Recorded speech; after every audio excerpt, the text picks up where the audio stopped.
Montana Territory, 1883. The train left hours ago, but Eleanor Finch still sat on that weathered bench, clutching a suitcase and a letter that had already lied to her. He never came.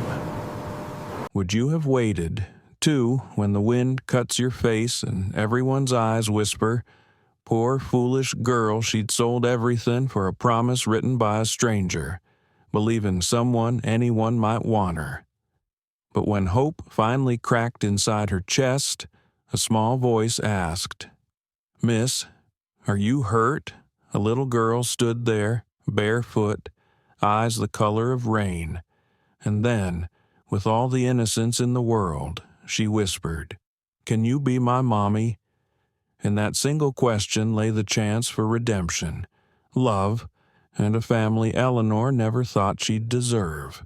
But who was this child and the quiet widower who appeared moments later, carrying his own buried grief? Before we begin this story of second chances under the Montana sky, please like, share, and subscribe to Frontier Hearts, where every tale reminds us that even on the loneliest frontier, love still finds a way home.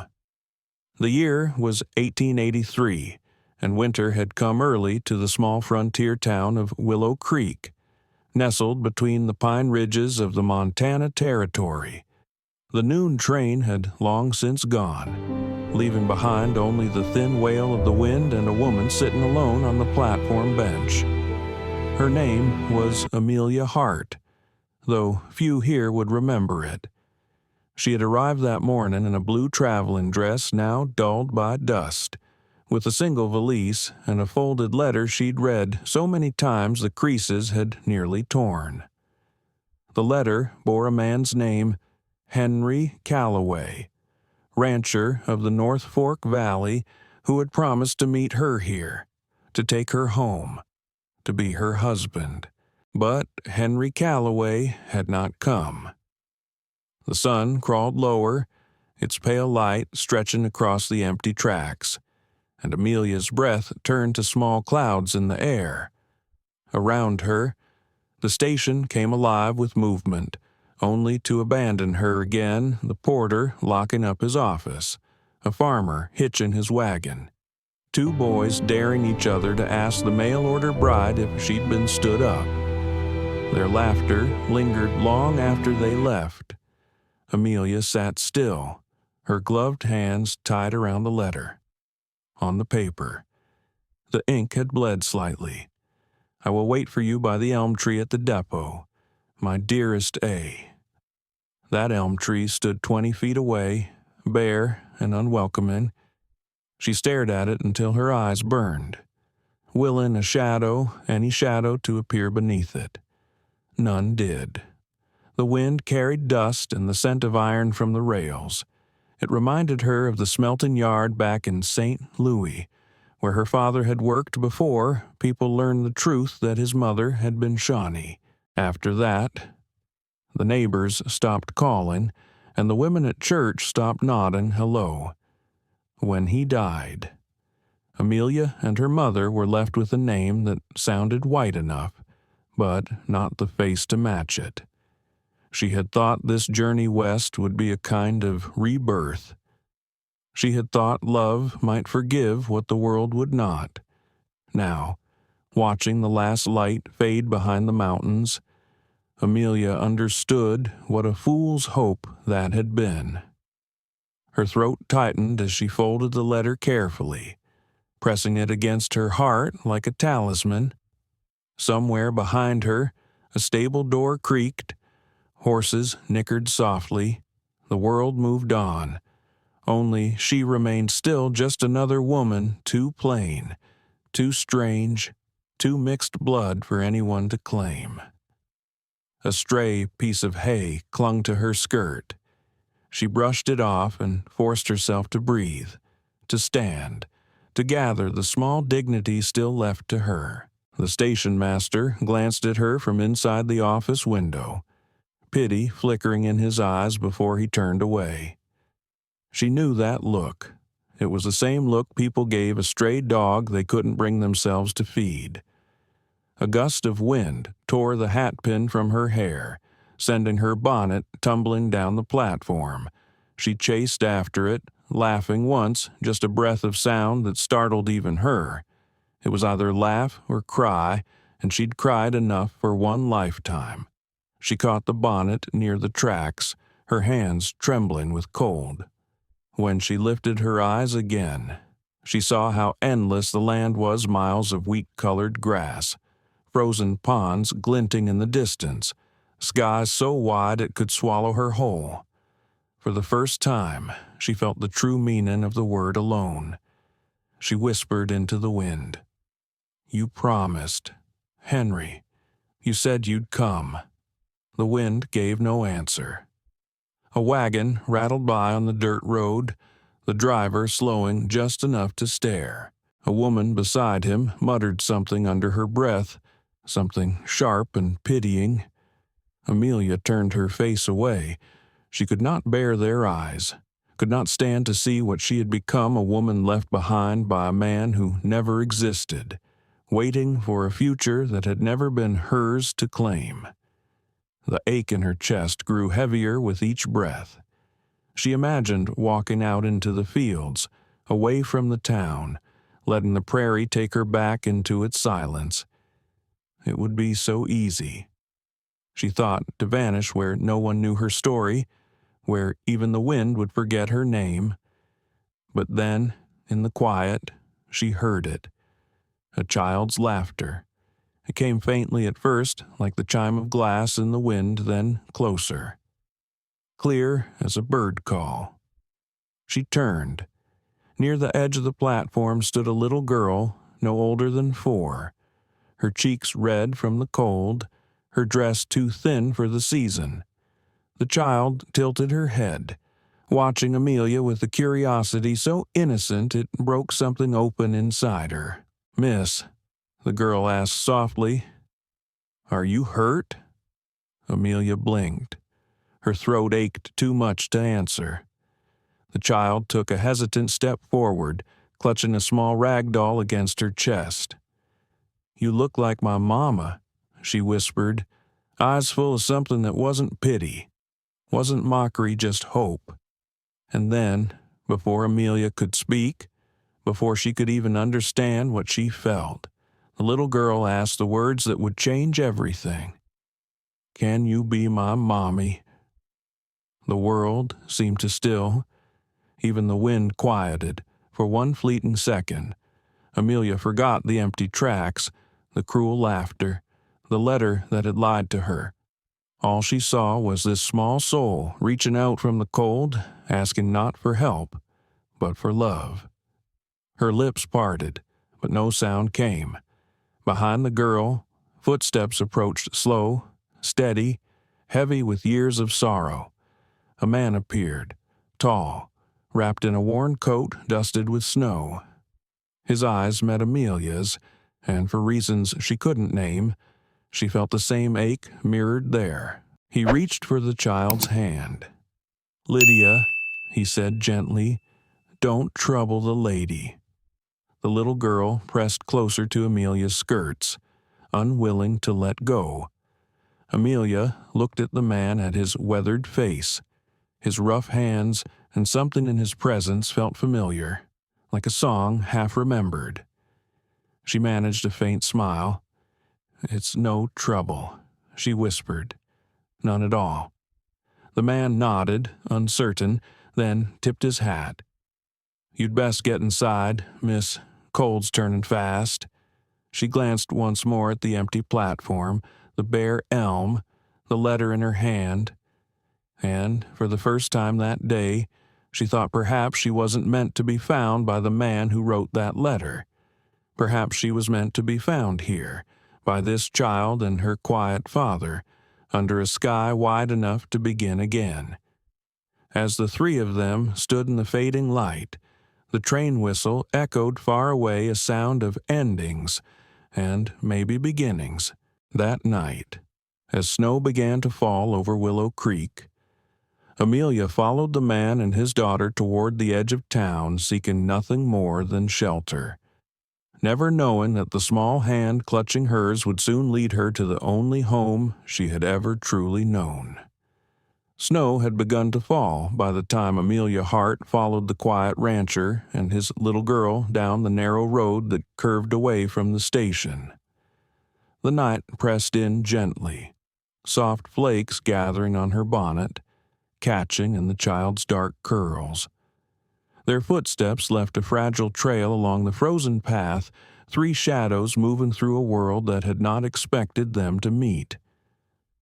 The man said little. He carried a small lantern, its light swinging against his coat, casting brief glows across the girl's face. She hummed softly, a sound so pure it seemed to melt the edges of the cold. "Lydia," the man said at last. "Hold tight now." "I am," the girl whispered, though her hand stayed wrapped around Amelia's fingers. Not her father's. Amelia wanted to speak to thank them, perhaps, or to explain why she had nowhere else to go. But words felt fragile in that moment, like something that might break the spell. So she walked on in silence, listening to the quiet rhythm of their steps and the sigh of wind through the trees. The road opened into a small clearing, where a cabin stood beneath the shadow of a ridge. Smoke drifted from the chimney, the faint scent of pine and bread mingling in the air. It was the first smell of home Amelia had known in years. The man pushed open the door and gestured toward the warmth inside. "You can rest here tonight," he said simply. "Storm will get worse before morning." Amelia hesitated at the threshold. "I don't wish to intrude." "You're not," he said, voice low. "No one should be left at the depot this time of year. Inside." The cabin was modest, but clean: a table, a stove, 2 chairs, and a patchwork quilt hanging by the hearth. A single oil lamp lit the room in amber light.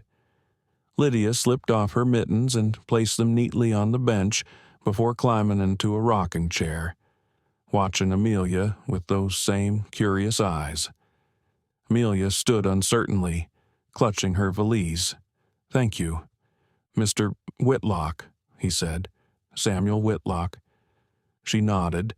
"Miss Hart." He poured her a cup of water, then sat across the room, elbows resting on his knees. For a long while, neither spoke.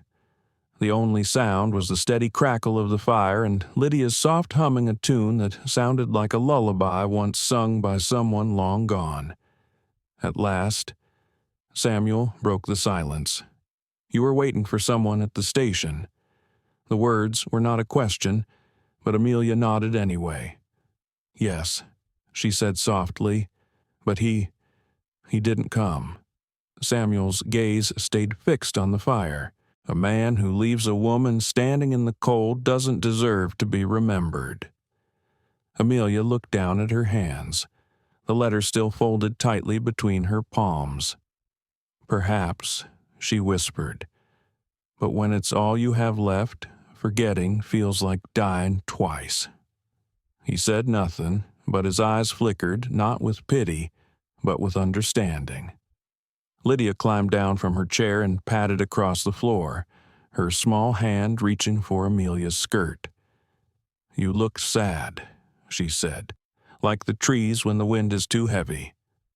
Amelia knelt, smiling faintly. "And what do the trees do then?" "Little one, they wait for spring." Lydia answered, as if it were the most certain thing in the world. Amelia's throat tightened. She brushed a stray curl from the girl's face. "That's a very good answer." The child's eyes shone. "Can you be my mommy?" The question landed in the room like a whisper of grace, soft, impossible, sacred. Samuel turned sharply, his chair creaking. "Lydia," he said, his voice rough with something deeper than reproach. But Amelia only smiled through the ache rising in her chest. "She doesn't mean harm," she murmured. Children see what they wish the world to be. The man's shoulders eased. Her mother passed 3 winters ago, he said quietly. Fever took her fast. Amelia nodded, understanding more than he could know. I'm sorry. They spoke little after that. Samuel laid a blanket for her by the hearth and offered the last of the bread. Lydia fell asleep beside the fire, her doll cradled in her arms. While outside, the snow thickened a white hush, sealing the world in stillness. Amelia lay awake long after the others had gone quiet, watching the flames dance against the logs. For the first time in years, she felt something stir within her, not hope exactly, but its distant cousin, belonging. In the morning, sunlight broke through the frost-covered window panes. Samuel was already outside, tending to the horses. Lydia sat cross-legged by the fire, tracing circles in the ash with a stick. When Amelia stirred, the little girl looked up. Papa says you can stay till the snow melts. Amelia smiled gently. That's very kind of him. Lydia's eyes brightened. Then maybe you'll stay forever. Amelia laughed softly. Forever is a mighty long time. Sweetheart. The child nodded, serious. But you look like someone who knows how to wait. The words lingered in Amelia's heart long after breakfast. She stepped outside, pulling her shawl tight. The air smelled of pine and cold earth. Samuel stood by the corral, watching the mountains, his posture still and proud like a man guarding ghosts. Mr. Whitlock, she called quietly, you've shown me more kindness than I deserve. He turned, his expression unreadable beneath the brim of his hat. Kindness doesn't cost a man much, he said, but it buys a soul its rest. Their eyes met not as strangers, but as two people carrying the same weight of loss. Neither smiled. Yet something passed between them, a fragile thread spun of shared solitude. Behind them, Lydia's laughter rang out again, chasing a flock of crows from the fence post. The birds scattered into the pale blue sky, their wings catching light like sparks from a fire not yet gone out. Amelia watched them rise and thought, maybe that's what we are, pieces of something burned, still trying to shine. That evening, when Samuel invited her to share supper just until the roads clear. He said Amelia nodded. She told herself it was for one night only. But as Lydia's laughter filled the small cabin, and the scent of cornbread and wood smoke mingled in the air, she wondered if perhaps the good Lord had led her to Willow Creek not to be chosen, but to belong. As twilight deepened over the Montana hills, Amelia Hart followed the Whitlocks back to their cabin. She told herself it would be for one night, a kindness borrowed from strangers, and by morning she would find her own way. But as soon as the door closed behind her, shutting out the wind's mournful cry, the place felt less like a stranger's house and more like the echo of something she'd lost long ago. The cabin was small, built from rough-hewn logs darkened by years of smoke and sun. The floor creaked with every step, and the windows rattled softly in their frames. Yet there was warmth here, not just from the fire that glowed in the stove, but from the quiet life that pulsed within its walls. Lydia, the little girl, had taken to Amelia as though no time at all had passed between meeting and knowing. She tugged at Amelia's sleeve, eager to show her the quilt her late mother had sewn, the shelf of pebbles she'd collected from the creek, and the wooden horse her father had carved last Christmas. Samuel Whitlock, meanwhile, moved through the room like a man carrying invisible burdens, silent, deliberate, always doing something with his hands. He fixed the hinge on the stove door, fetched more firewood, poured water into the basin. Not once did he sit still. When Amelia offered to help with supper, he merely nodded, handing her a knife to slice the bread. Their silence was not uncomfortable, only careful like two people afraid to disturb the fragile peace that hung between them. Lydia hummed softly as they ate, her small spoon clinking against the bowl. Outside, the storm thickened, snow hissing against the windows. Inside, time seemed to slow. Every sound amplified the crackle of the fire, the faint whistle of the kettle, the quiet breaths shared by three souls who had forgotten what it was to be seen. After supper, Samuel sat by the hearth, whittling a piece of pine into something shapeless. Lydia climbed into his lap, clutching her doll. Amelia watched them, her heart tightening. There was love here, deep, unspoken, heavy with grief. When Samuel noticed her gaze, he set the carving aside. "You're welcome to rest by the fire tonight," he said. "The spare room's not fit for company. Roof leaks when it rains. This will do fine," Amelia replied softly. "You've been more than kind already." He nodded, eyes lowered. "Kindness doesn't cost much," he said, "but I learned it's worth more than most things that do." The words lingered. She wanted to ask what he meant, but the quiet between them felt sacred, and she didn't wish to break it. Instead, she unfolded her shawl and laid it near the hearth.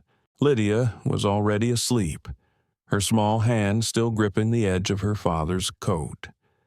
The sight stirred something tender and painful in Amelia. She remembered nights long ago, her own mother singing low songs in a language the white townsfolk called foreign, a language Amelia had stopped speaking after the first time she was mocked for it. She wondered if Lydia had ever heard her mother's voice sing her to sleep. When Samuel finally spoke again, his voice was rough with fatigue. "You said you were waiting for a man. Henry Calloway." Amelia hesitated. "Yes. He wrote to me from North Fork Valley. Promised work and a marriage." Samuel stared into the flames. "There ain't no Calloway there. Not anymore." Her breath caught. "You knew him." He shook his head. "Knew of him. Died near 3 winters back. Cattle fever took most of his herd. Some hand of his used to fool around with the mail order lists for fun," they said. Amelia's hand went to her mouth.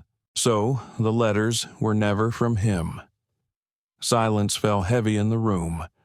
Amelia could hear her own heartbeat, the pop of the logs, the snow sliding off the roof. All this time, the word she'd carried across the miles, the promise she'd built her whole future on, had been a prank. A cruel joke written by a boy who'd never once thought of the woman who might believe it. Her throat ached, but she refused to let tears come. Tears were a luxury she'd long outgrown. Samuel watched her quietly. "I'm sorry," he said at last. She managed a small nod. "So am I." He leaned forward, elbows on his knees. "The world's got too many fools and too few good hearts. You didn't deserve that."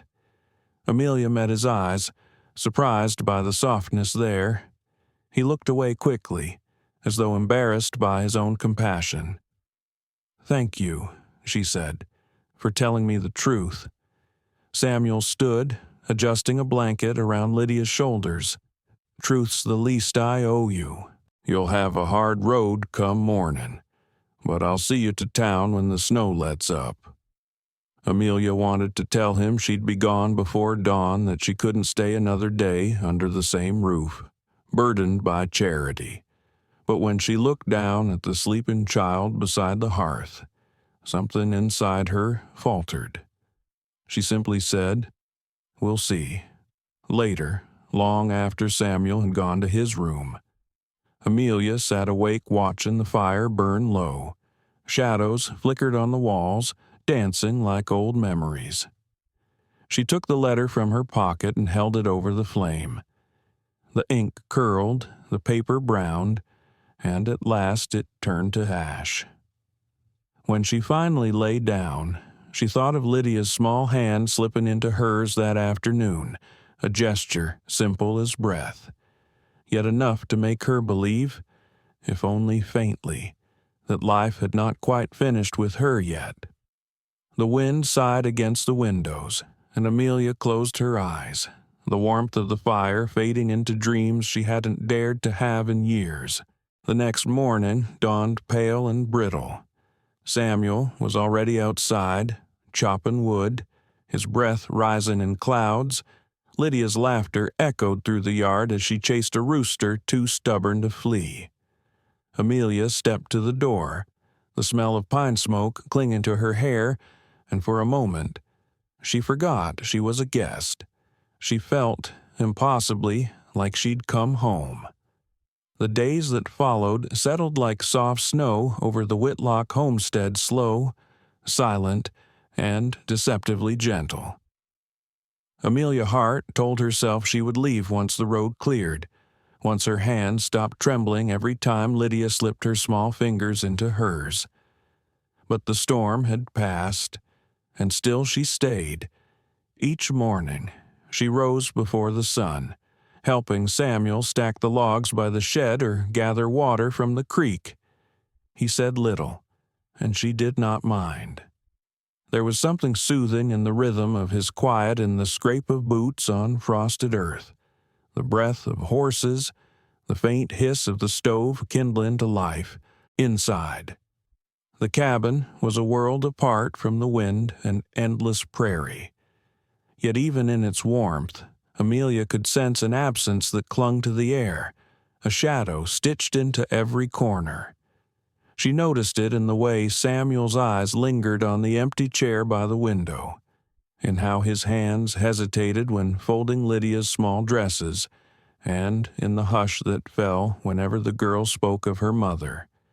One afternoon, while sweeping near the hearth, Amelia found a small carved pendant tucked beneath the quilt chest, a circle of bone etched with a pattern she recognized 3 crossed lines surrounded by a sunburst. Her breath caught. It was a Comanche symbol for protection, for the spirit that watches over the home. She turned it over in her palm, feeling its warmth from the firelight. Lydia, sitting nearby with her doll, looked up and smiled. "That was Mama's," she said softly. Amelia knelt beside her. "Your mama made this." Lydia nodded. "Papa said she wore it always. It kept bad dreams away." Amelia set the pendant gently on the table. She must have been a very good woman. "She was," came Samuel's voice from behind them low, almost a whisper. He stood in the doorway, hat in hand, his eyes fixed on the pendant. The late light from the window cast long shadows across his face, etching the grief there like lines carved in stone.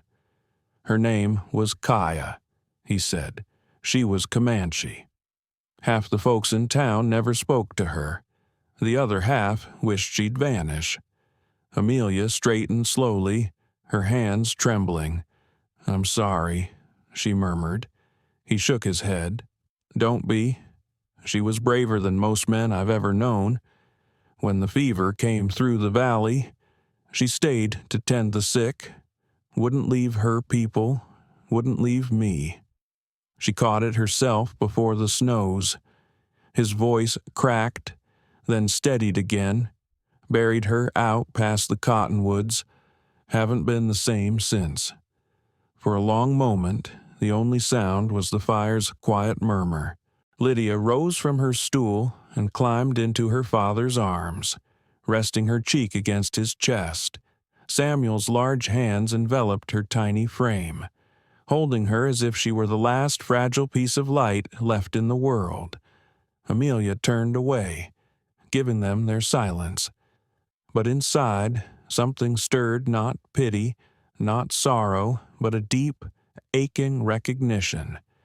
She knew what it was to live among ghosts, to carry the memory of those the world refused to see. That evening, when the chores were done and Lydia had gone to bed, Amelia sat by the hearth, sewing a tear in the child's blanket. Samuel poured 2 cups of tea and set one by her hand before sitting opposite. "She'd have liked you," he said quietly. Amelia glanced up. "Kaya." He nodded. "You remind me of her, the way you listen more than you speak, the way you don't flinch when folks look at you too long." A soft smile touched her lips, tinged with sadness. "Maybe that's because I've had my share of stares." "I figured as much," he said. "You've got her patience and her stubbornness too, I reckon." They both laughed softly then, a sound that surprised them. It wasn't loud or careless. It was the kind of laughter that comes from 2 people who haven't had reason to for a long time. Afterward, the silence that settled between them wasn't empty. It was kind, almost companionable. The firelight shimmered across Samuel's face, softening the hard lines worn there by years of labor and loss. Amelia felt the warmth of it reach somewhere deep inside her chest, thawing a place she hadn't realized was still frozen. Later, as the night deepened, she found herself standing by the window.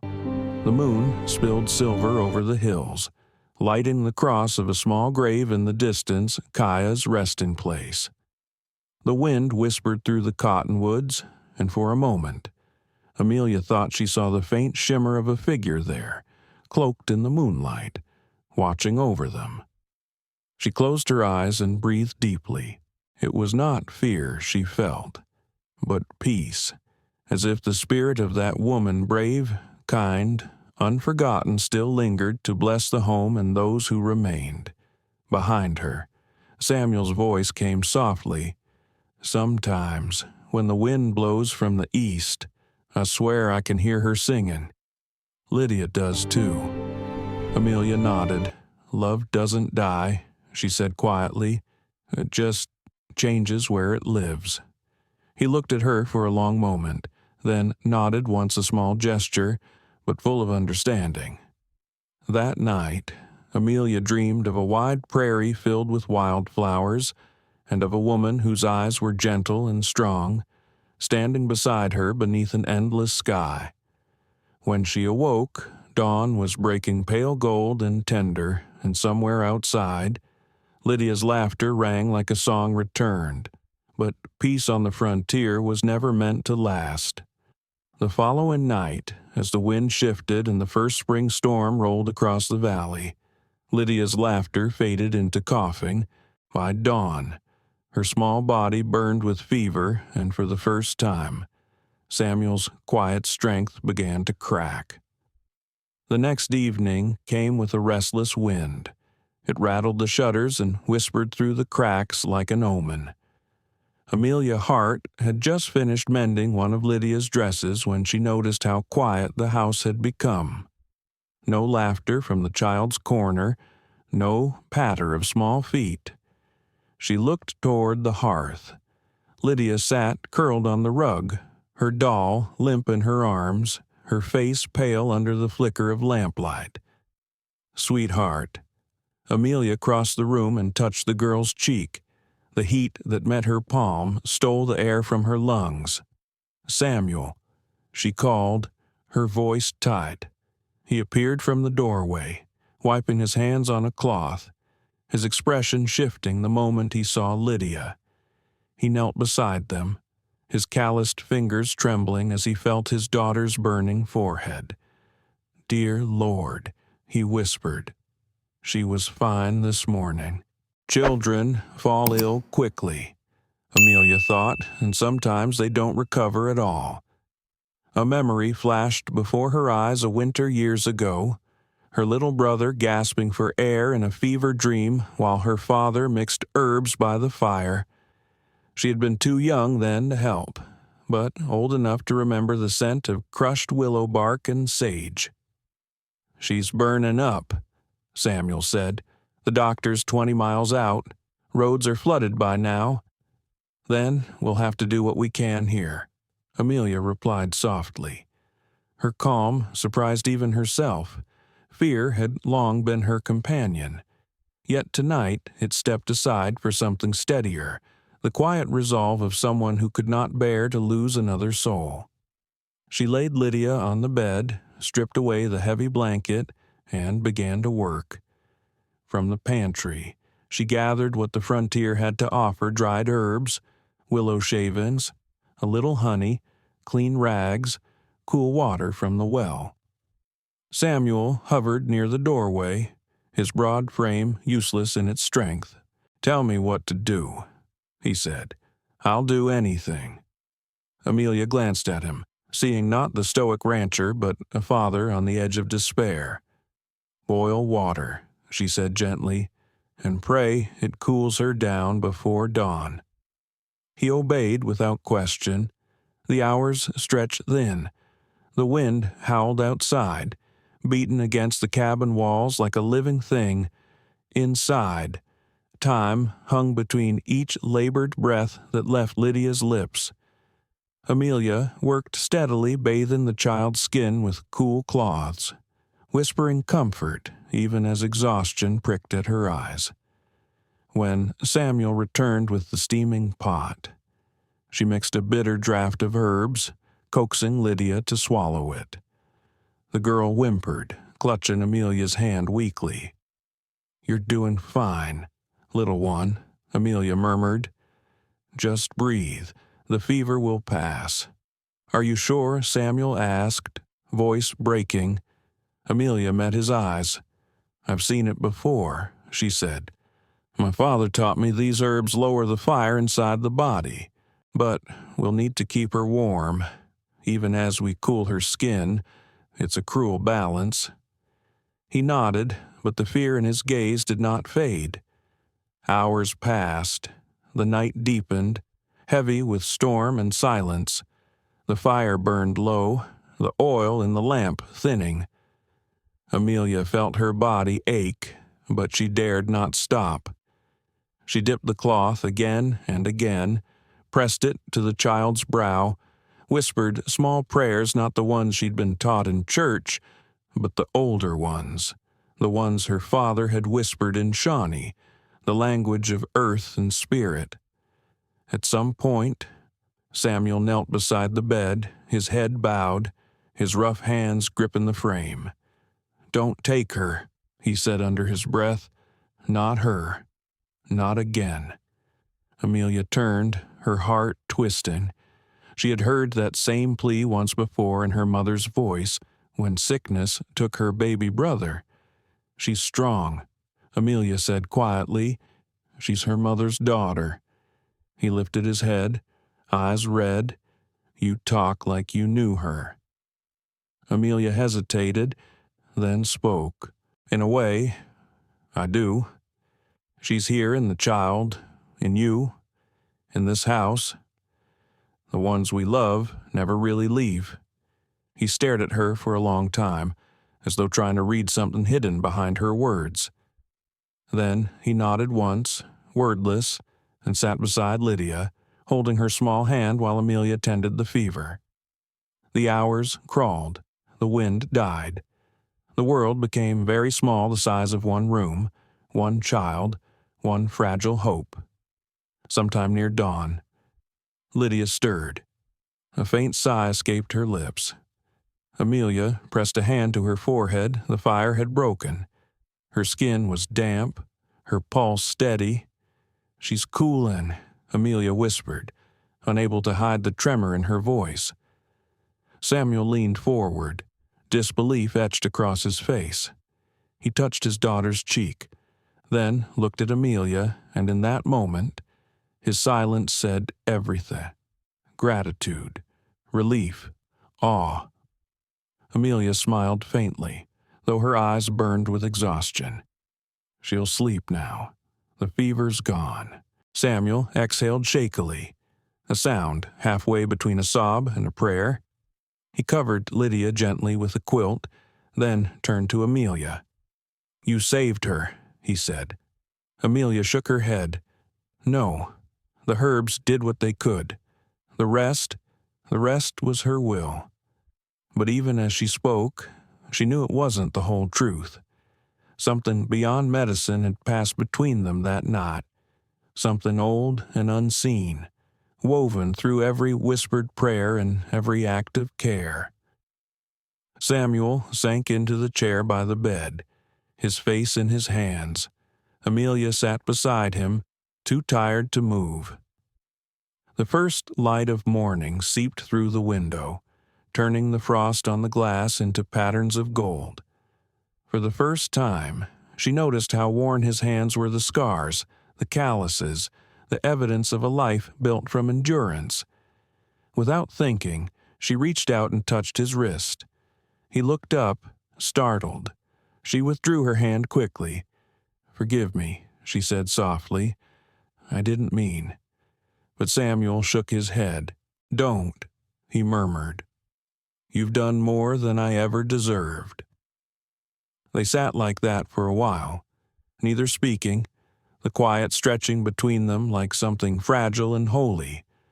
Outside, the wind had gone still. Inside, a new kind of silence filled the room, not of sorrow, but of peace. When Lydia stirred again, murmuring something half-dreamed, Amelia rose and brushed the child's hair from her face. The small girl's eyes fluttered open. "Amelia," she whispered weakly. "Yes, darling, can you stay a little longer?" Amelia's throat tightened. "As long as you need, sweetheart." The child smiled faintly and drifted back to sleep. Behind her, Samuel's voice came low and rough. "You've given me back my daughter." Amelia turned toward him. "No," she said gently. "She was always yours. I just reminded her heart how to stay. Outside." The sun lifted over the ridge, turning the snow into a river of light. The night had broken, and so, in a quiet way, had they. That morning, when the sky finally cleared and Lydia's laughter returned to the cabin, Samuel found himself watching Amelia not as a stranger, but as someone who had become part of the air he breathed. And, though neither spoke of it, both knew something had changed, not loudly, but like spring thawn beneath the snow. The world outside had turned to gold. The storm was gone, leaving behind a hush that felt almost sacred, as if even the wind dared not disturb the peace that had settled over the Whitlock home. Amelia Hart stood by the window, watching the snow melt from the eaves in slow, steady drops. Behind her, she could hear the soft rhythm of breathing Lydia's lighter, even breaths, and Samuel's heavier ones, worn from a night spent between fear and prayer. The fever had broken. Life had returned. When Lydia stirred, her small hand reaching for the air, Amelia was beside her before the child's eyes even opened. "It's all right, sweetheart," she whispered. "You're safe now." Lydia blinked against the light, her lashes trembling. Then, with a faint, sleepy smile, she whispered the word that would change everything. Mama Amelia froze. The word hung in the air like the soft crack of spring ice breaking. Samuel lifted his head from the chair where he'd dozed, eyes still shadowed from the long night. For a heartbeat, neither adult spoke. Amelia's breath caught, her throat tightening around all the words she could not form. But Lydia was smiling now, her small fingers tangled in Amelia's sleeve, her eyes filled with innocent certainty. "Mama," she repeated, her voice a whisper of joy. Amelia's heart ached in a way she hadn't known it could not from pain, but from a tenderness so deep it frightened her. She smoothed the child's hair, her voice barely steady. "Rest now, little one. I'm right here." Samuel said nothing. He only looked, and in that look, something unspoken passed between them. Gratitude, yes, but also something gentler, harder to name.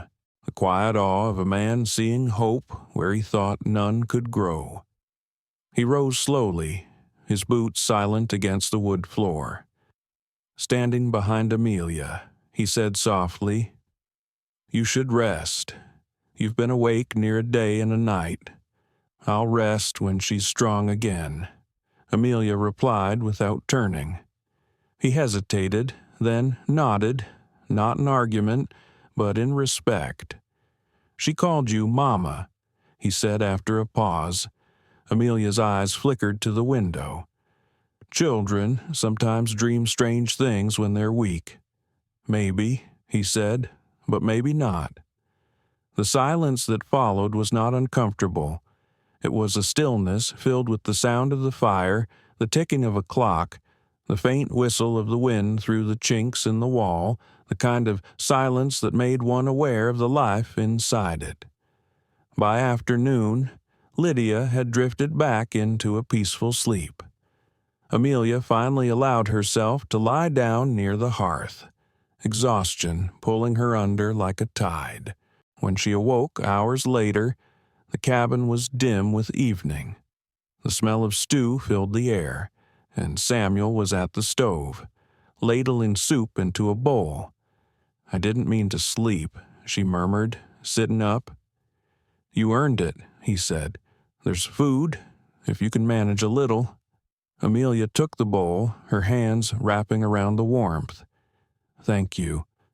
They ate in near silence, save for the soft clink of spoons and the occasional crackle from the fire. Outside, the sun had dipped behind the ridge, painting the snow in faint rose light. After a while, Samuel spoke. "When Kaya was sick, I tried everything. Doctor came too late. Nothing helped. Last night, when Lydia took fever, he paused. The words catching, I thought the Lord was taking her too. But you—" Amelia shook her head. "I only did what I could." He looked at her, steady and quiet. "You did more than that. You gave me back what I was too scared to hope for." Amelia felt her eyes sting. She set down the bowl and folded her hands in her lap. Maybe she just needed someone to remind her she was loved.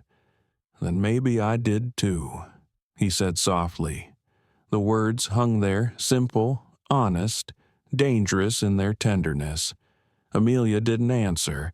She only smiled faintly, her gaze falling on Lydia, who slept peacefully under her quilt.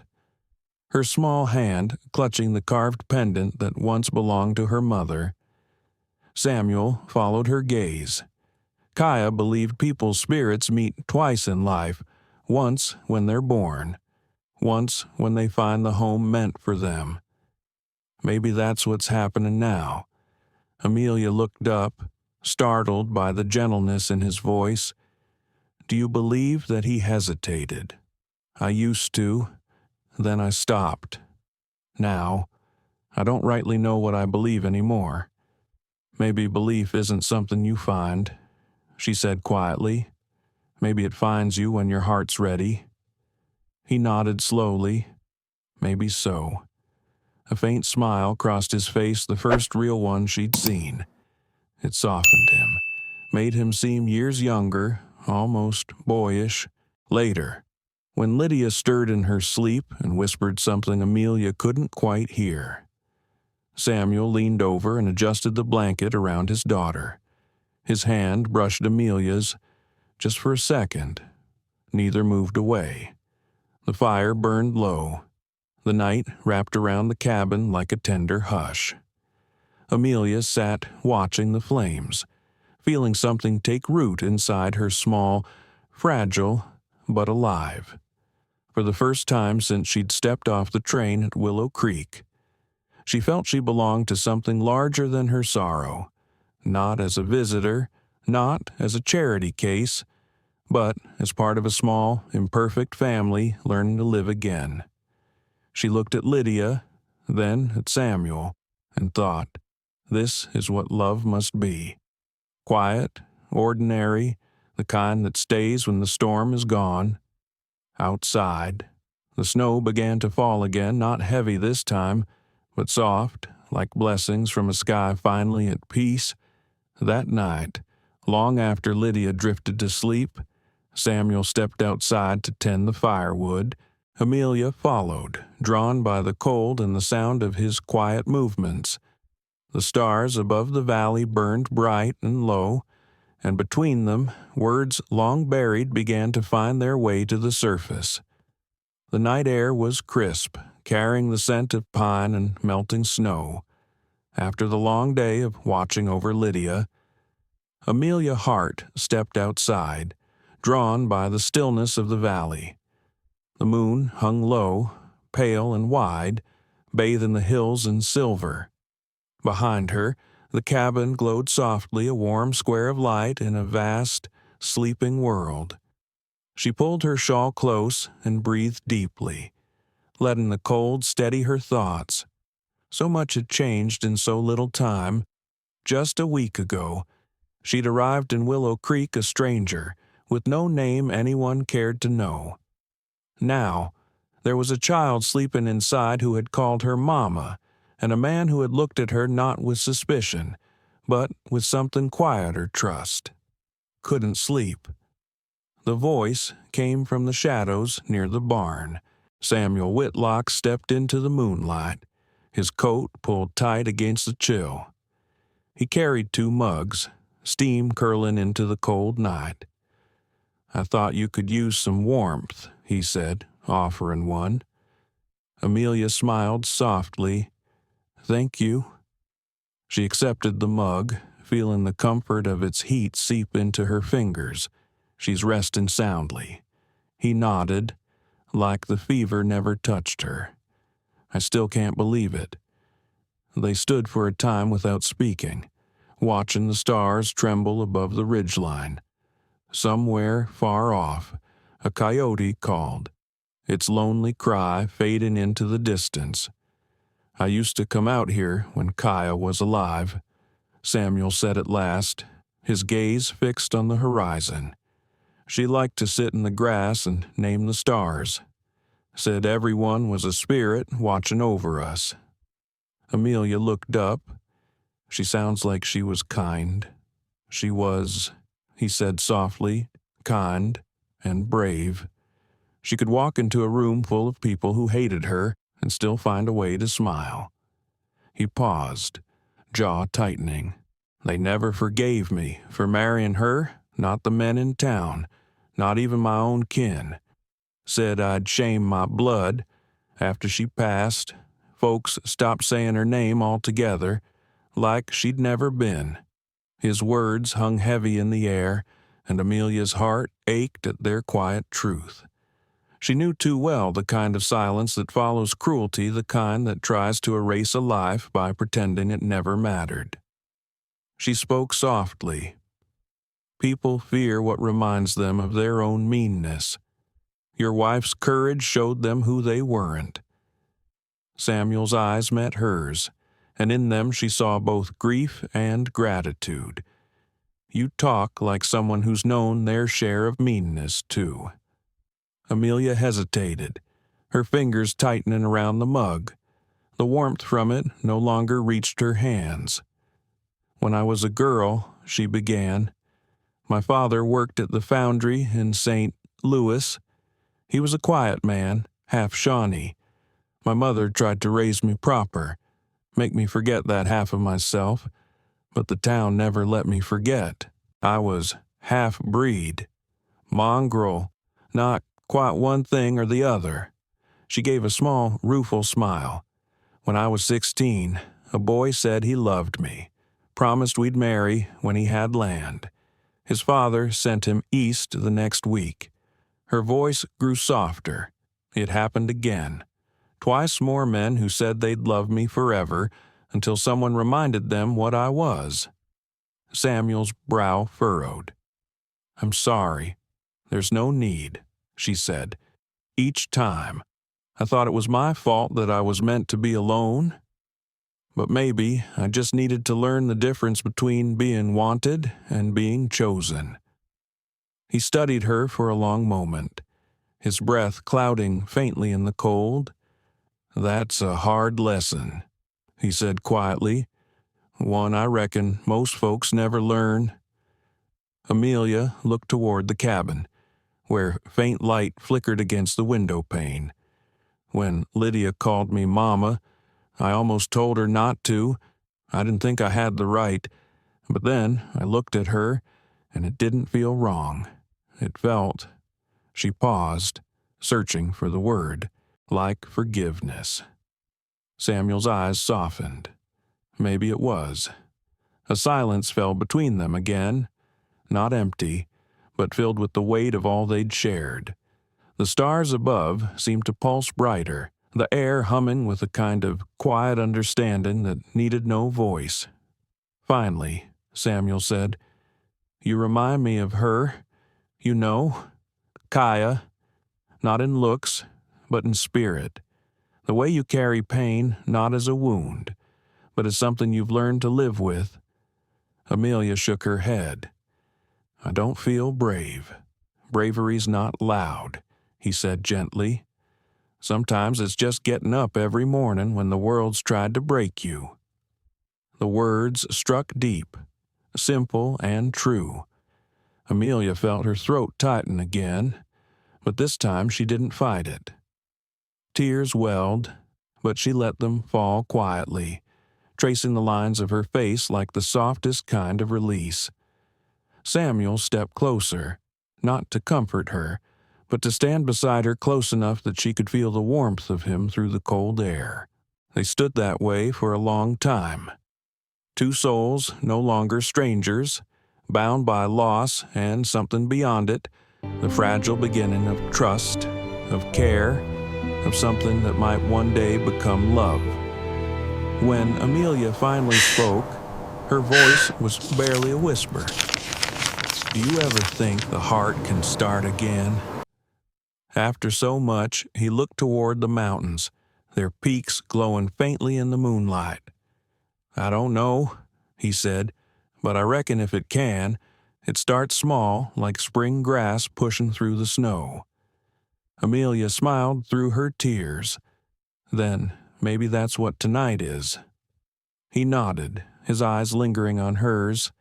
"Maybe it is." The night stretched wide around them, silent and infinite. Above, the stars watched, bright and patient, as if bearing witness to two lives quietly turning toward one another. Amelia drew in a long breath of cold air and felt it fill her chest. For the first time in years, it didn't hurt.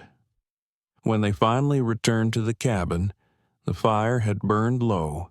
Lydia stirred in her sleep, murmuring her father's name and Amelia's in the same breath as if, even in dreams, she knew they belonged together.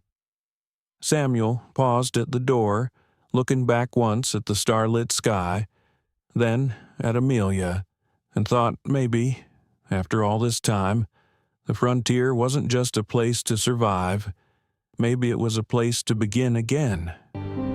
When they stepped back into the cabin, the embers in the hearth were faint and red, casting long, breathing shadows across the walls. Amelia Hart paused by the doorway, her eyes adjusting to the dim warmth inside, behind her. Samuel Whitlock closed the door softly, shutting out the cold Montana night and the wind that whispered of old ghosts. Neither spoke. Words felt too fragile for the kind of quiet that had grown between them, a quiet filled not with distance, but with understanding. Amelia stirred the fire until it sparked to life again. Samuel took off his coat, hanging it on the peg near the door, his movements steady, familiar now. When their eyes met, it was only for a heartbeat, but something in that glance felt like a promise neither dared to name. Lydia murmured softly from her bed, and both turned toward her at once. The child's breathing was even, her small hand curled against her cheek. Samuel smiled faintly, relief softening the lines around his eyes. "She's dreaming," Amelia whispered. "Maybe of better days," Samuel said quietly. "She used to dream of her mother. Now," he hesitated, "now I think she dreams of you." Amelia looked down, her fingers brushing a lock of hair from Lydia's forehead. "Children dream of safety. That's all I've tried to be." He didn't answer, only nodded, as though he understood that safety was sometimes the truest form of love. The following days unfolded like the slow thaw of spring. There were no grand gestures, no confessions whispered in the dark, only small, steady things, the kind of things that build a life. In the mornings, Amelia fed the chickens while Samuel saddled the horse. She learned the rhythm of the ranch, how the cattle lowed at dawn, how the valley turned gold under the sun, how the mountains caught the light like fire before dusk. Sometimes, Samuel would bring in a pail of milk and set it by the table without a word.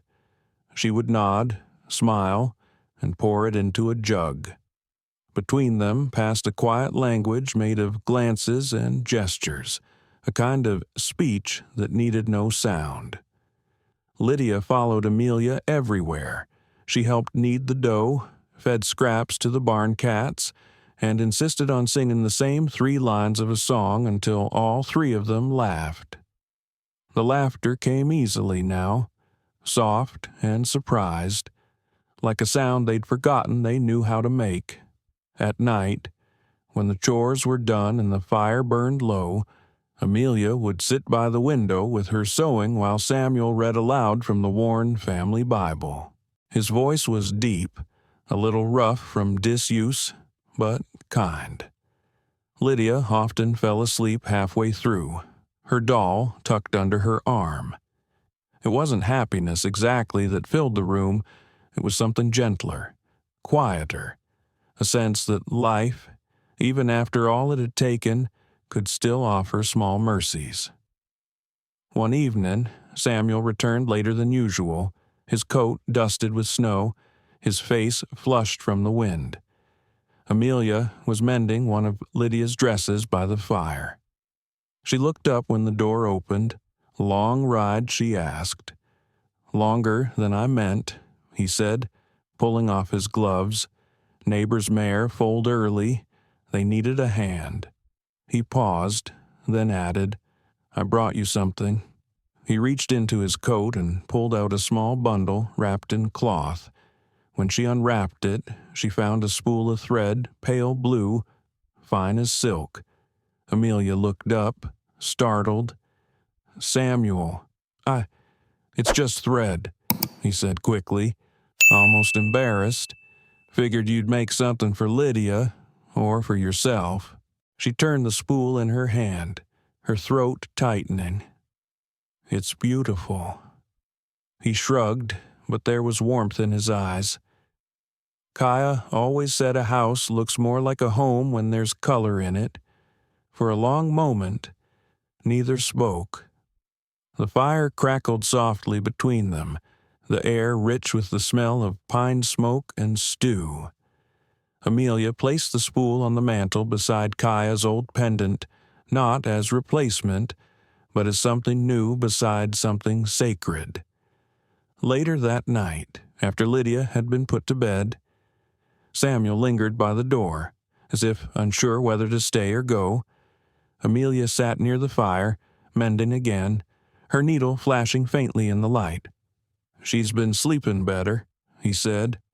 "Yes," Amelia replied. "She laughs in her sleep sometimes. That's a good sign." He nodded. "You've done that brought laughter back here." Amelia smiled softly, without looking up. Maybe it was here all along, just waiting to be found again. Samuel watched her for a long moment before stepping closer to the fire. The silence between them felt alive, breathing with all the words they didn't yet have the courage to say. "You'll be staying." Then he asked finally, his voice quiet, almost tentative. She looked up at him, her eyes reflecting the firelight. "For now," she said, "there's still work to do. Winter's not over." He smiled small, honest. "No, it's not," but they both knew she would stay longer than the snow. Days passed into weeks. The thaw came slow, dripping from the roof, softening the ground, bringing the first wildflowers along the edge of the pasture. Lydia would pick them every morning, running back to the house with tiny bouquets clenched in her fists. She'd place them on the table, always in the same tin cup, saying, "For Mama, for Papa." Amelia never corrected her. Samuel didn't either. And that was how it began, not with declarations, but with shared mornings, shared labor, shared silence. They filled the house with ordinary grace, the kind that asks for nothing and gives everything. One evening, as the sun sank behind the hills and the sky turned to amber, Amelia stood on the porch, watching the light fade over Willow Creek. Samuel joined her, leaning against the rail. "She'll remember this," Amelia said softly, nodding toward the window where Lydia's shadow danced in the lamplight. "She'll remember you," Samuel replied. Amelia turned to him, her heart catching. "And you?" she asked quietly. He didn't look at her, just smiled faintly at the horizon. "I'll remember the sound of laughter in this house again." The wind stirred through the grass, carrying with it the scent of earth waking from winter. Amelia closed her eyes and listened. In that moment, surrounded by the vastness of the frontier, she felt something she hadn't in years safe. Not because the world was kind, but because, finally, she wasn't facing it alone. But peace on the frontier is a fragile thing. A week later, under a sky heavy with spring rain, Amelia's laughter would turn to fear as Lydia's small footprints vanished down the slope toward the swollen creek, the place where love would once more be tested by loss. Spring had come early that year. The snow melted faster than the land could drink it, and Willow Creek, the slender river winding through the Whitlock pasture, grew restless with its new life. For days, Amelia Hart watched the water rise, dark and swift, carrying branches and fragments of winter downstream. The sound of it never stopped. Even from the cabin porch, she could hear the low, ceaseless murmur, like the earth itself remembering something too heavy to forget. Still, life went on. The days filled with chores and laughter and Lydia's small, clear voice singing to the hens. The thaw had turned the world soft and alive, and there was joy in that even if beneath it, the river waited. One afternoon, the air turned strangely warm, and the clouds hung low, gray and expectant.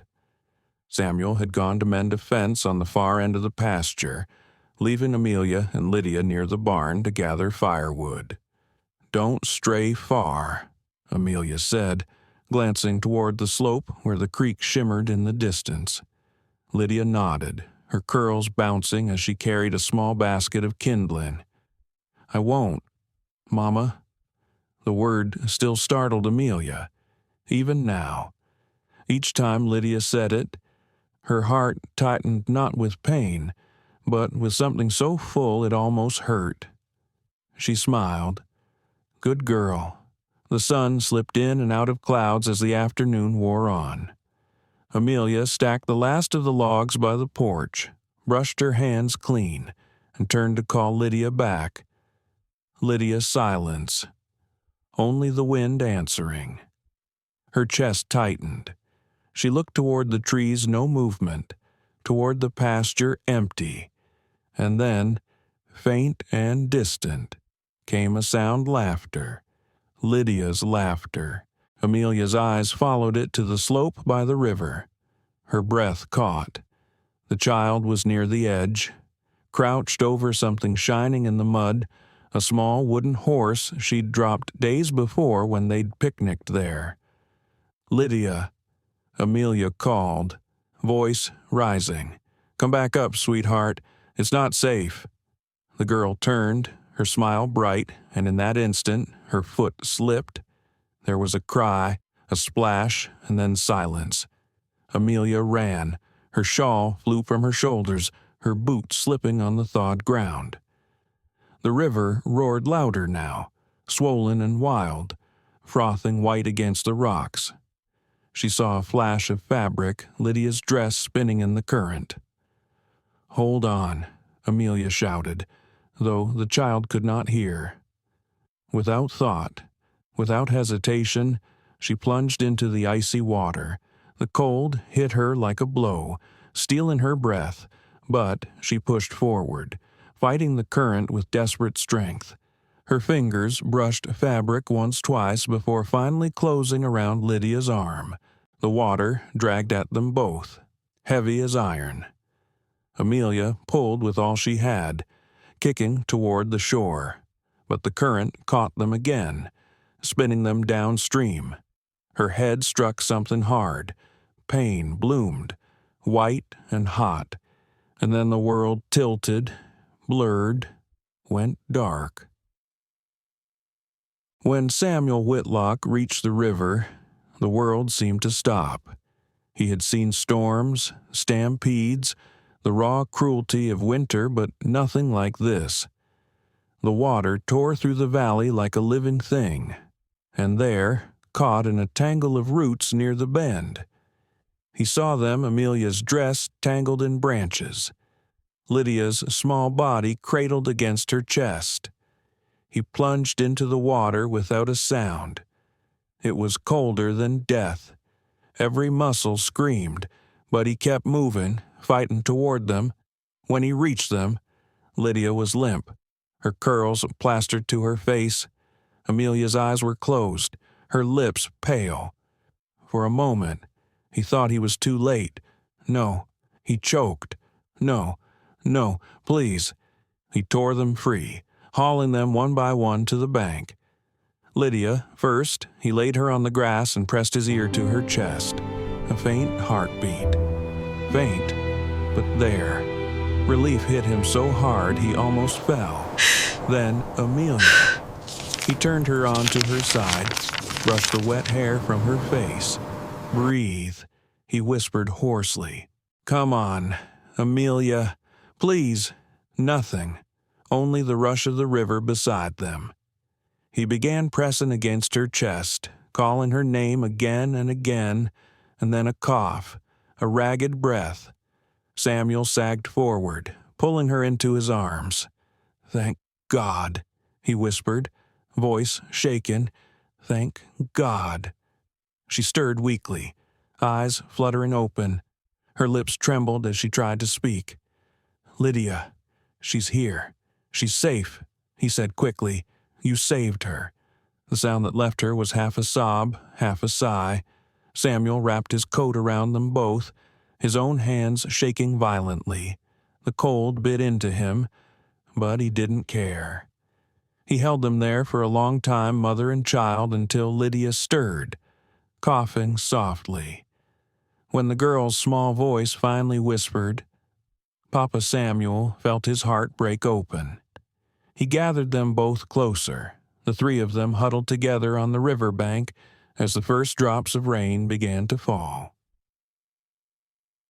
That night, he built the fire high, burning half the woodpile to keep the cabin warm. Amelia lay on the cot near the hearth, her face pale, her hair damp. Lydia slept against her chest, breathing steady now. Samuel sat beside them, unable to move. He watched the flames dance across Amelia's face, the curve of her cheek, the faint bruise along her temple, the rise and fall of her chest. Every few moments, she stirred, murmuring something half-dreamed the child's name, a prayer, perhaps both. He reached out once, brushing her hand lightly, then drew back, ashamed of his trembling. When she finally opened her eyes fully, Hours later, the fire had burned to embers. "You're awake," he said softly. Amelia blinked, confused at first, then looked toward the sleeping child. "She's all right. She's fine," he said, his voice thick. "Because of you." A faint smile touched her lips. "We were lucky." Samuel shook his head. "No, I've seen luck. This was grace." Their eyes met, weary, wet, but alive, and in that moment, no words could hold what passed between them. He reached for her hand again, this time not pulling away. Her fingers, cold and trembling, closed around his. Outside, the rain fell soft and steady, washing the river clean, carrying winter away for good. By morning, the storm had passed, leaving the world shining and new. Lydia woke first, bright-eyed and safe, and when she turned to Amelia, her first word was not "Mama," but something that pierced the quiet heart of the room. "Will you stay forever?" And this time, Amelia had no reason left to say no. By the time dawn crept over Willow Creek, the storm had passed. The world outside the cabin shimmered every branch, every blade of grass dressed in drops of light. The air smelled of clean earth and pine. Amelia Hart stirred awake to the sound of the fire popping softly and the faint rustle of small feet across the floor. For a long moment, she couldn't remember where she was. Then the ache in her limbs returned, the chill still caught deep in her bones, and it all came rushing back the river. The cold, Lydia's small hand slipping from hers, and Samuel's arms pulling her back from the dark. She blinked against the light filtering through the window and found Lydia curled beside her, warm and safe beneath the quilt. The little girl's cheeks were flushed now, her breath steady. "Morning, Mama," Lydia whispered sleepily, her voice rough from sleep. Amelia's heart clenched. It was a simple word, just one she had heard before, yet this time it landed differently. "Good morning, sweetheart," she murmured, brushing the child's hair from her face. "How are you feeling?" "Better," Lydia said. "Papa said you were sleeping because the river took all your strength." She paused, her small brow furrowing. "Did it hurt?" Amelia smiled faintly. "It was cold, very cold, but I don't remember the hurt." Lydia's eyes softened. "Papa said you saved me." Amelia swallowed hard, her voice barely steady. "You saved me too, little one." The child thought for a moment, then asked in that pure, fearless way children do, "Can you be my mama forever?" The question fell like sunlight breaking through clouds. Amelia froze. The world outside seemed to hold its breath. In that single sentence lived all the tenderness and all the longing she'd buried, the ache of never being chosen, the weight of years spent unwanted. She felt Samuel before she saw him. He was standing near the doorway, his hands wrapped around a tin mug, watching, not speaking, not moving, just standing there in the stillness. Lydia's small hand tugged at her sleeve again. Please, Amelia turned back to the child. Tears blurred her vision as she cupped Lydia's cheek, her thumb tracing the softness there. "Forever," she whispered. "Yes, my darling, forever." Lydia let out a laugh, light, bubbling, like the first bird song after rain, and wrapped her arms around Amelia's neck. Amelia held her close, the child's warmth seeping into her chest, melting the last of the river's chill. For a long while, she didn't move. Her tears fell quietly, not of sorrow, but of release. Across the room, Samuel set down his mug, his breath caught somewhere between a sigh and a prayer. He watched them, the woman who had nearly died to save his daughter, and the child who had given her back her reason to live. Something inside him shifted, then not sudden, but sure, like a mountain settling deeper into the earth. He had known grief so long and had become the air he breathed. But now, watching Amelia's dark hair against Lydia's golden curls, he felt the quiet stir of something long dormant. Hope, maybe, or grace, or love, though he didn't dare call it that yet. When Amelia finally looked up, their eyes met across the soft morning light. No words passed between them. None were needed. He crossed the room slowly and knelt beside the bed, his large hands folded together.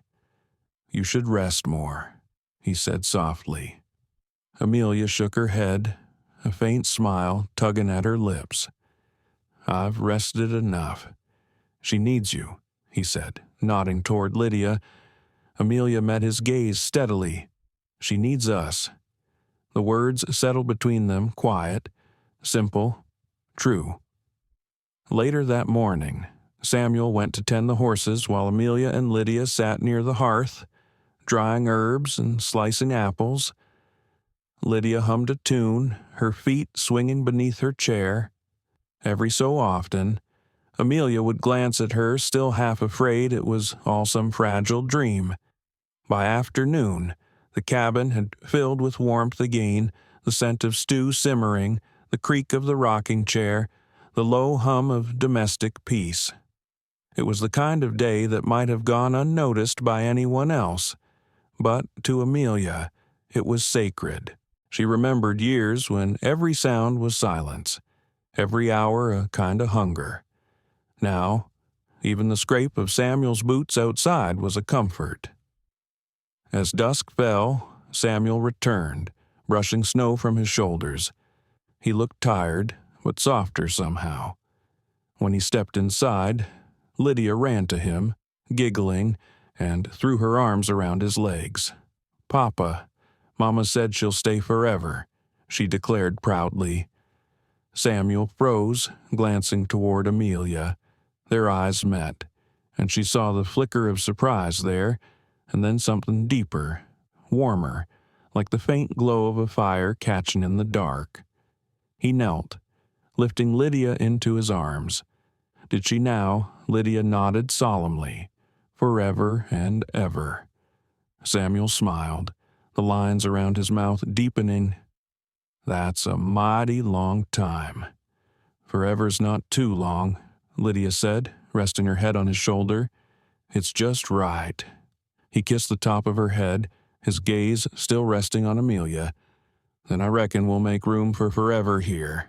That night, after Lydia had drifted to sleep between them, one small hand still clutching Amelia's, Samuel sat quietly by the fire. Amelia joined him, wrapping her shawl around her shoulders. For a time, they said nothing, listening to the wind moving gently outside. Finally, Samuel spoke. "You could have died out there. I know. You didn't think twice."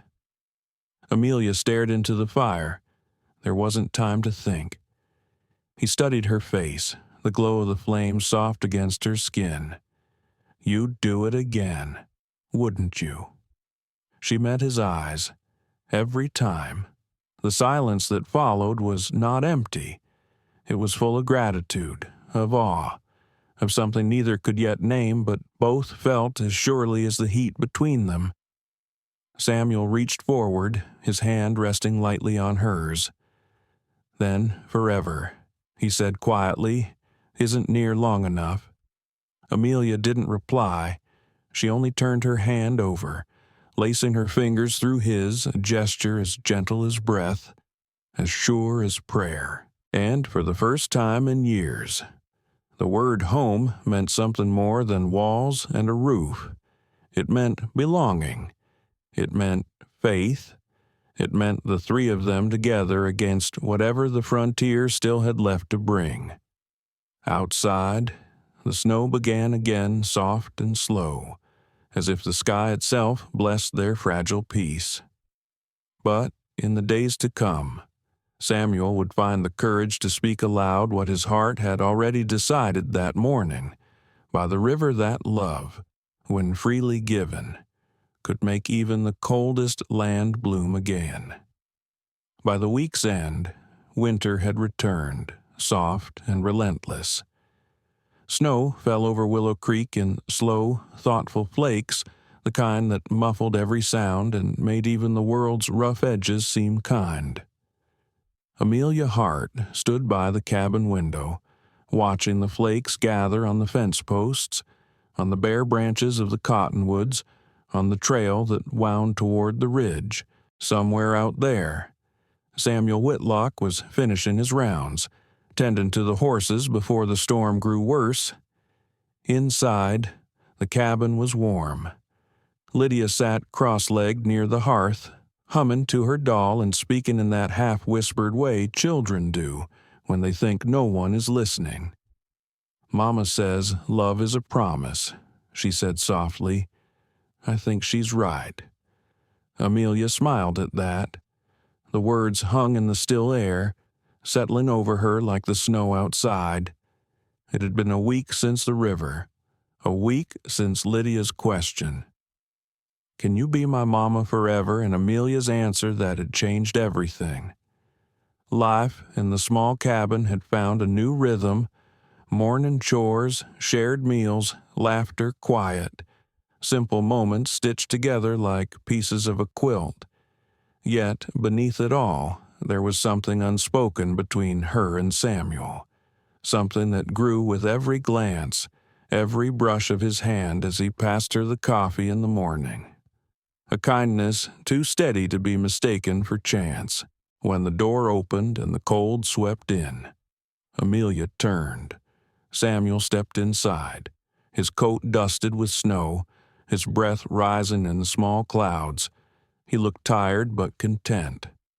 "Storm's coming fast," he said, hanging his hat near the door. "Horses are fed, barns secure. You should warm yourself," Amelia said. "I'll pour you some tea." He nodded, his eyes following her as she moved about the small kitchen, the way she lifted the kettle, the quiet grace of her hands. When she set the cup before him, he caught her gaze, holding it a moment longer than usual. "Thank you," he said. She smiled faintly. "It's only tea, Samuel." "No," he said softly. "It's more than that." The words caught her off guard. Something in his tone simple, stripped of all defense, made her heart falter. Lydia looked up from her play. "Papa, are you staying inside tonight?" "I am," he said. "Too cold for anything else." "Good," he said solemnly. "Mama doesn't like when you're gone too long." Samuel's eyes flickered toward Amelia, warmth tugging at the corners of his mouth. "I don't either," he said quietly. The evening passed in gentle domestic calm. Amelia mended a tear in Lydia's dress while Samuel chopped wood near the fire.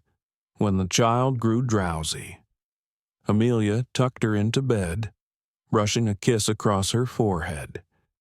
By the time she returned to the main room, the snow outside had deepened. The wind had stilled the world resting under its white hush. Samuel was sitting by the hearth, the firelight dancing across his face. He looked up when she entered. "Come sit," he said softly. She hesitated, then joined him. The warmth of the fire met the chill in her skin. For a while, they simply watched the flames together. He broke the silence first. "You've changed this house." Amelia smiled faintly. "It was never mine to change. It was empty," he said. "For a long time, even after Kaya passed. I kept telling myself it was still her home. I just lived inside it. But you—" He stopped, shaking his head. "You filled it again, with laughter, with peace." She lowered her eyes. "I didn't do it alone." "No," he said, "but you showed me how." He turned toward her fully now, his expression open, unguarded. I don't have much to offer. Amelia, the land barely keeps us fed some years. The winters are long, the work hard. All I have is this roof, this fire, and a heart that's known more sorrow than joy." Amelia looked up, her breath catching at the quiet tremor in his voice. "I don't know how to say the right things." He went on, "I'm not a man of fancy words. But if you'd stay, not because you have to, not out of gratitude, but because you want to." He paused, his eyes searching hers. "Then maybe we could try to build something out of what's left.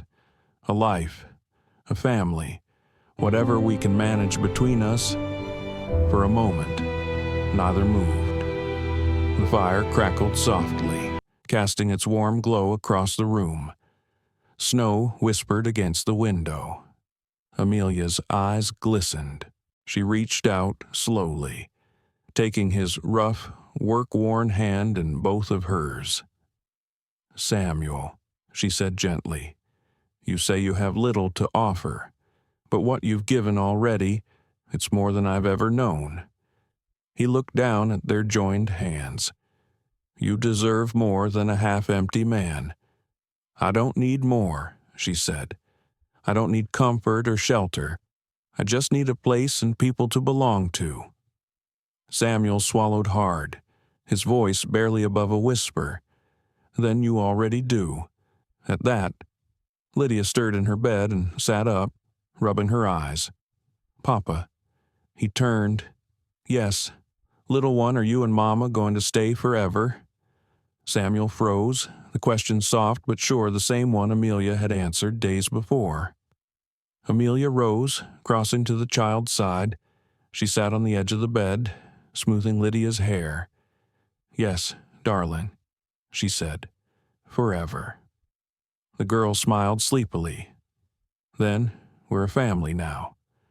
Samuel came and knelt beside them, his large hand resting gently over Amelia's. For the first time in years, the word family did not ache when he heard it. It healed. "Papa and Mama," Lydia whispered, her voice drifting into dreams. They watched her fall back asleep, her small face bathed in the amber glow of the fire. Then, in the hush that followed, Samuel turned to Amelia. Snow fell beyond the window, slow, steady, pure. Amelia looked into his eyes, and without needing to speak, she knew. Sometimes love doesn't come like thunder. It comes like snow, quiet, certain, settling where it belongs. By spring, the snow would melt and the valley would burst with wildflowers. The cabin that had once been filled with silence would echo with laughter and new life proof that even the coldest seasons of the heart could give way to bloom. When the snow melted the following spring, Willow Creek came alive again. The river that had nearly taken them now shimmered like glass under the sun. The meadows along its banks grew wild with paintbrush and lupin, and the air carried the scent of sage and new beginnings. From the porch of their small cabin, Amelia Hart watched the valley wake. She rested a hand against her belly, rounded now, full with the promise of life, and smiled as Lydia chased a butterfly through the tall grass. It had been a year since that winter night when Samuel's quiet confession had joined their lives together. A year since the snow fell like grace upon the roof, and their hearts had finally spoken aloud what they already knew: they were family. Now, the cabin was no longer just a home. It had become something more, a place of gathering, of healing, of second chances. They called it Hart and Whitlock, remedies and reading. What began as Amelia's small basket of herbs had grown into a true trade. Word had spread through the valley of the woman with the gentle hands and steady heart who could ease fever, soothe burns, and calm frightened children with her teas and tinctures. People came from miles around: ranchers, trappers, widows with sick babies knocking on the door with hope in their eyes. Amelia never turned anyone away. She treated them with knowledge passed down from her father, the old Shawnee ways of herbs and wild roots, and the learning she'd gathered from books. But more than medicine, she offered kindness, and somehow that seemed to heal what remedies could not. Each morning, she and Lydia gathered leaves and flowers from the hills. Samuel built shelves for drying herbs and a small counter where she could mix salves and tonics. Over the doorway, he carved the words help and hope, saying that's what she brought wherever she went. The townsfolk had begun calling her Miss Amelia, no longer whispering about her heritage or her past. Even the few who once looked away when she passed in town now nodded and smiled. It wasn't that the world had changed overnight. Prejudice still lived quietly in corners, but something in the way Amelia carried herself seemed to soften hearts. She didn't demand acceptance. She simply lived in a way that made denying her goodness impossible. And people noticed. One afternoon, a schoolteacher stopped by, a woman named Mrs. Harlow, who ran the small one-room schoolhouse by the ridge. "I heard you can read better than any woman in town," she said with a smile. Amelia laughed softly. "I don't know about that, but I do love a book." Mrs. Harlow nodded toward Lydia, who was drawing in the dirt nearby. "And she'll need to learn soon. How about helping me with the children? I could use another gentle hand." And so it was that Amelia began teaching letters and stories in the afternoons. She would close her little herb counter at 3 o'clock, wash her hands, and walk with Lydia down the road to the schoolhouse. The children adored her. She read aloud tales of courage and forgiveness, stories that echoed her own heart, though she never said so aloud. By summer, the schoolyard bloomed with laughter. Samuel watched it all with quiet pride. He was a man used to solitude, to silence and work. But now the sound of laughter spilling from the schoolhouse or the hum of voices around the herb counter had become the rhythm of his days. Each evening, when he returned from the fields, he found Amelia and Lydia waiting on the porch. Sometimes Lydia would run to him with wildflowers clutched in her hands. Sometimes Amelia would be seated in the rocker, her shawl draped over her shoulders, the glow of the sunset brushing her hair with gold. He never tired of the sight. One evening, as they sat together watching the light fade, Samuel reached for her hand. "You've made this place something I never thought it could be," he said softly. Amelia turned to him, smiling. "No, Samuel, we did, together." Her words hung in the warm air like a benediction. As autumn came, the valley ripened pumpkins in the garden, apples in the orchard. Lydia helped Samuel stack firewood while Amelia prepared jars of preserves for winter. The rhythm of their life was simple, but it was steady, built not on passion's fire but on trust, care, and gratitude. By the time the first frost came, Amelia's belly had grown heavy. The baby moved often, strong and sure. Samuel would rest his hand there sometimes, feeling the faint kick beneath his palm, and marvel that the world could still hold such newness. One evening, Lydia pressed her ear to Amelia's stomach and gasped when she felt a flutter. "He kicked me," she cried. Amelia laughed, brushing a tear from her cheek. "He likes you already?" "Is it a boy?" Lydia asked. "We'll see soon enough," Amelia said. "But whatever comes, he'll be yours as much as ours." Samuel, standing nearby, looked out toward the mountains, his heart so full it frightened him. He had known what it was to lose everything, and now Somehow, he knew what it was to have everything that mattered. By Christmas, the first snow fell again soft and familiar. The cabin glowed with lamplight and laughter. A pine tree stood in the corner, decorated with bits of ribbon and dried berries Lydia had strung together. Amelia sat near the fire, sewing a small blanket, humming quietly. Lydia played on the floor with her wooden horse. Samuel carved a new cradle from pine, sanding it smooth by the firelight. The scene was ordinary, but it felt sacred. When the wind rose outside, Amelia looked up and met Samuel's gaze. "A year ago," she whispered, "I was just a traveler with nowhere to go. Now," Samuel finished for her, "now you're home." She smiled softly. "Yes, home."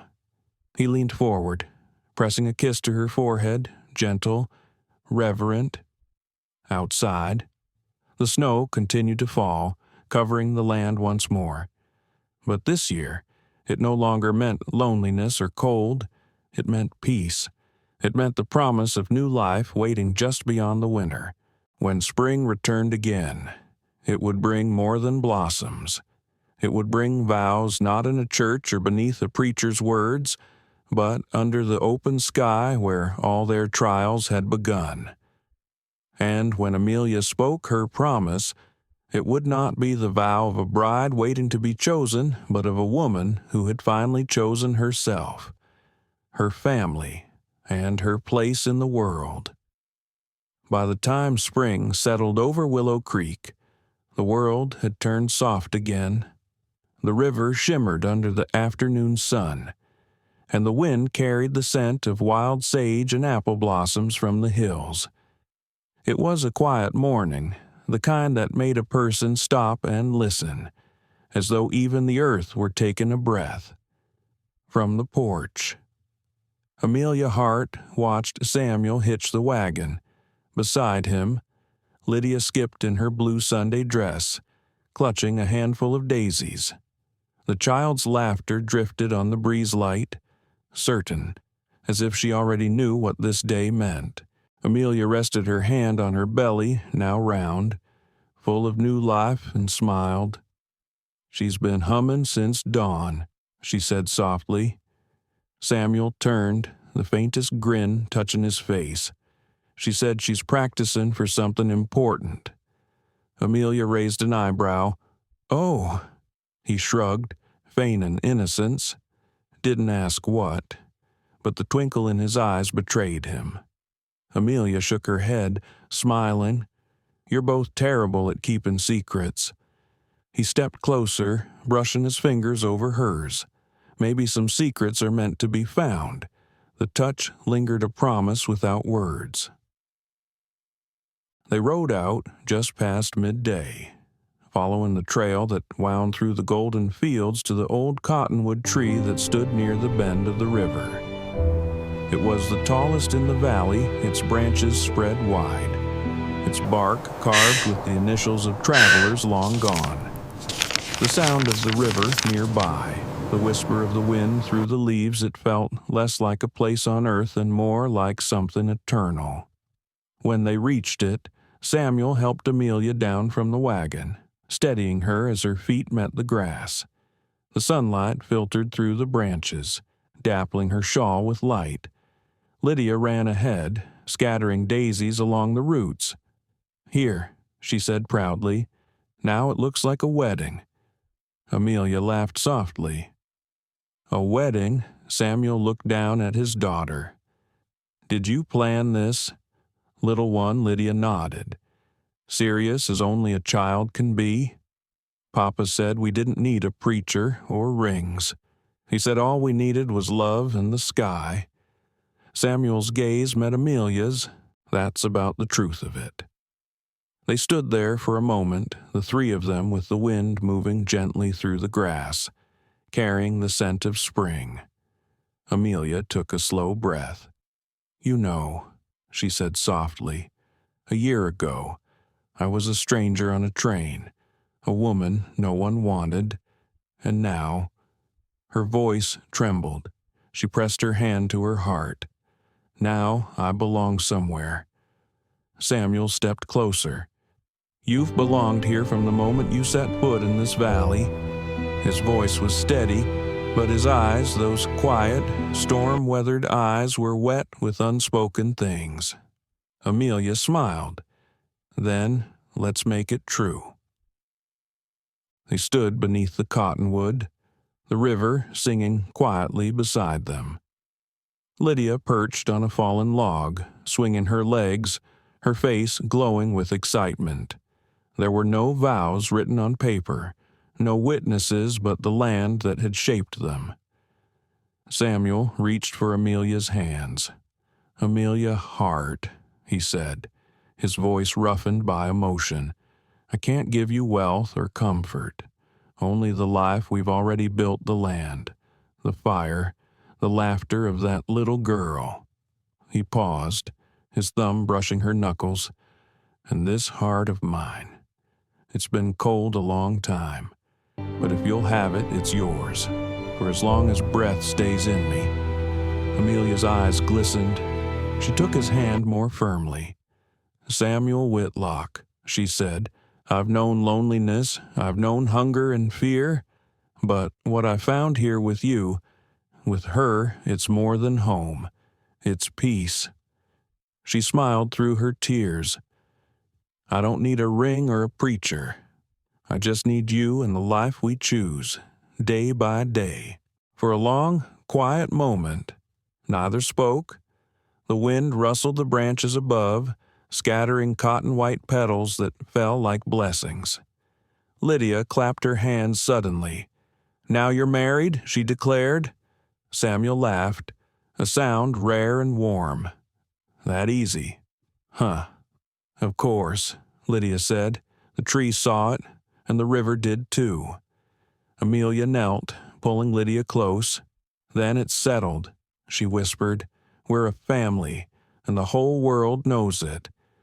The child grinned and wrapped her arms around both of them, her small body pressing between their hearts.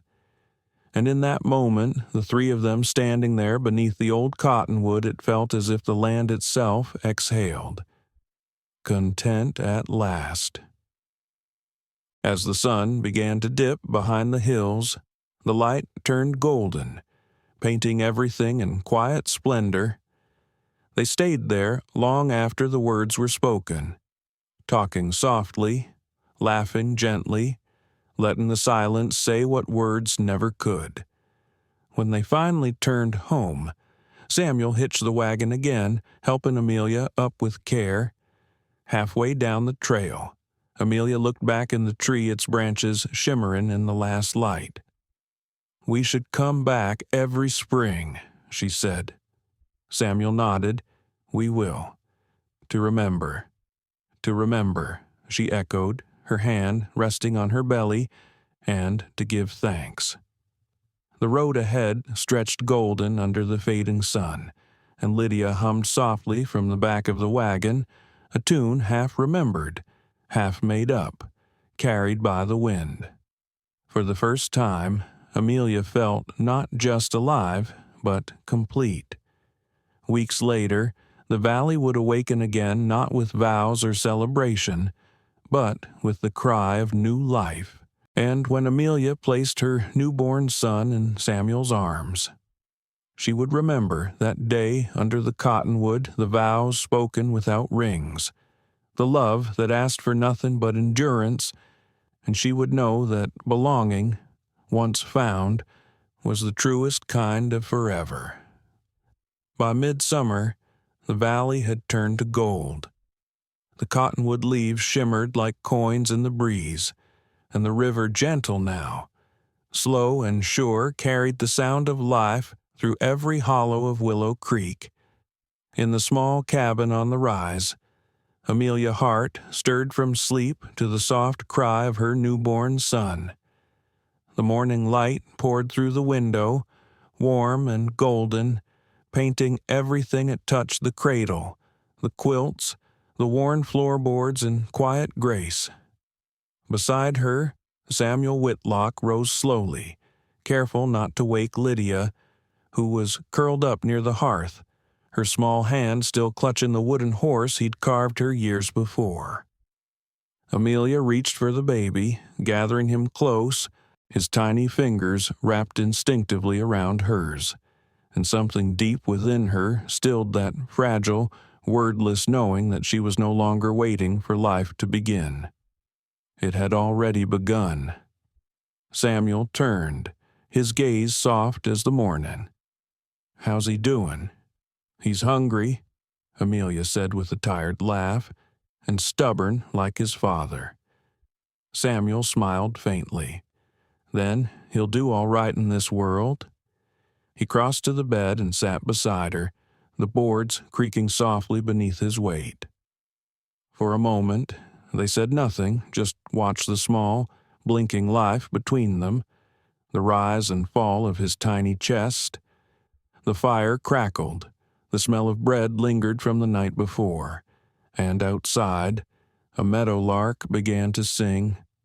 Amelia leaned her head against Samuel's shoulder. "Do you ever think," she whispered, "about how close we came to missing this?" Samuel's hand brushed through her hair. "Every day." She smiled. "What do we call him?" He thought for a moment, then looked toward the window, where the light caught the dust motes like drifting stars. "Elias," he said softly, "for my father." He worked this land with hope, even when he had nothing else. Amelia nodded, her voice thick with feeling. "Elias Whitlock," she whispered. "It suits him." At the sound of his name, the baby stirred and blinked as if already aware of belonging. Lydia woke then, rubbing her eyes and stumbling sleepily toward the bed. When she saw the baby in Amelia's arms, she gasped. "He's here," she cried. "Can I see him?" Amelia smiled.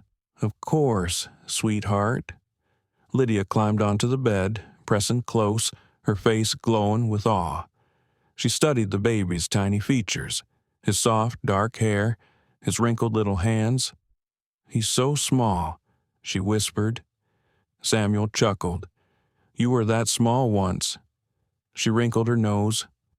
"I don't believe it." Amelia laughed quietly. "You both were small once in different ways."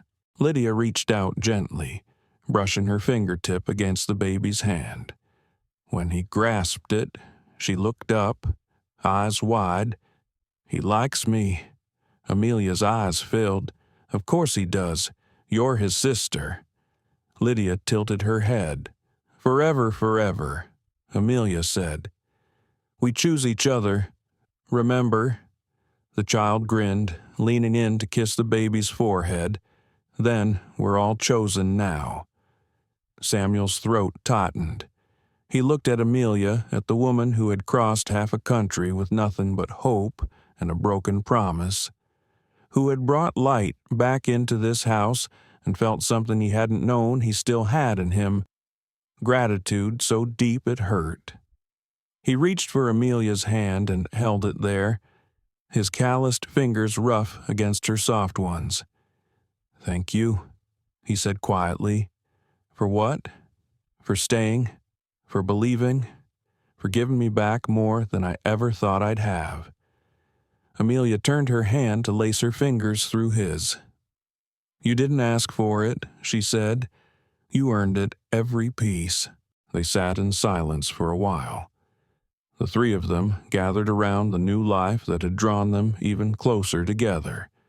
Outside, the light grew stronger, flooding the room until it seemed to hum with peace.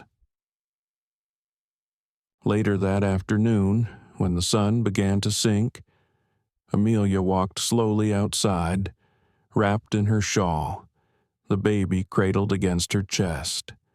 The meadow spread out before her alive with color, the air rich with the scent of sweet grass and wild roses. Lydia ran ahead, chasing butterflies, her laughter carrying across the fields. Samuel followed behind, leading the mare, his stride easy, his hat tilted against the sun. Amelia stopped at the edge of the river. The same river that had once taken her breath now reflected the sky like polished silver.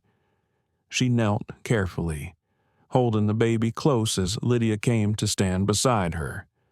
"Look, Mama," Lydia said, pointing at the water. "It's shining." "Yes," Amelia said softly. "It's always shining even when the clouds hide it." She glanced up at Samuel, who had stopped a few feet away, watching them. The wind moved gently through the grass, stirring the cottonwood leaves above. Samuel walked closer, resting a hand on her shoulder. "You've given me a home," he said quietly, "and you've given this land a heart again." Amelia smiled. It was already here. We just had to listen long enough to find it. He looked down at the baby nestled against her, and him. She turned her gaze toward the horizon, where the light touched everything gold. "He'll carry both of us," she said.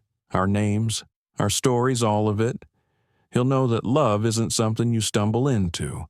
It's something you choose, again and again." Samuel nodded. "That's the only kind that lasts."